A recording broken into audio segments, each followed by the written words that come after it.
Hi everyone, Dr. Tim here. I wanted to take just a few minutes to make a video on the topic of what is a subluxation.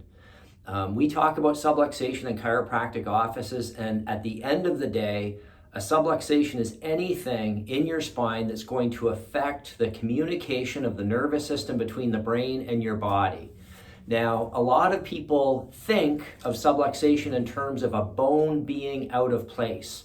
Now, that can be one definition of subluxation. We talk about how when you look at the spine from the front, it's supposed to be nice and straight. When you look at it from the side, it's supposed to have curvatures. So a subluxation can be something that's physically shifted out of alignment. But I want to use a tool that I got many years ago in my early years of chiropractic that kind of illustrates another kind of subluxation that Dr. Peter and I look for when you're laying down on the table.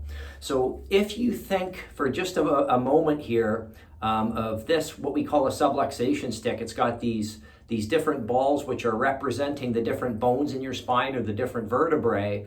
What should happen when your spine is moving properly, all of those vertebrae should contribute to the movement, kind of like the white balls are. A subluxation can be two or more consecutive vertebrae that are just stuck, that are not contributing to the movement. So you can see when I'm moving the subluxation stick, there's movement between the white balls, but then when we get to the red balls, these three are kind of stuck. They're kind of moving as a unit.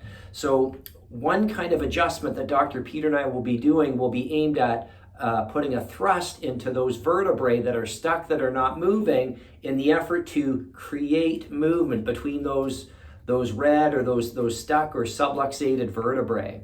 So think of subluxation in two different ways. Sometimes it's something that's physically shifted or misaligned, but oftentimes or many times it can just be something that's not necessarily out of place, but something that's just stiff or tight or locked up.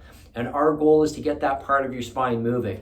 So again, I just wanted to share this subluxation stick because it illustrates really nicely this other kind of subluxation that sometimes we forget about. Sometimes we think of it all in terms of a misalignment, but in many times it can be related to the mechanics or the movement of your spine as well, which is really important because that can affect the communication of the nervous system. If things aren't moving properly, that can also affect the flow of energy or information or nerve power that's going from your brain down your spinal cord out those different nerve roots as well.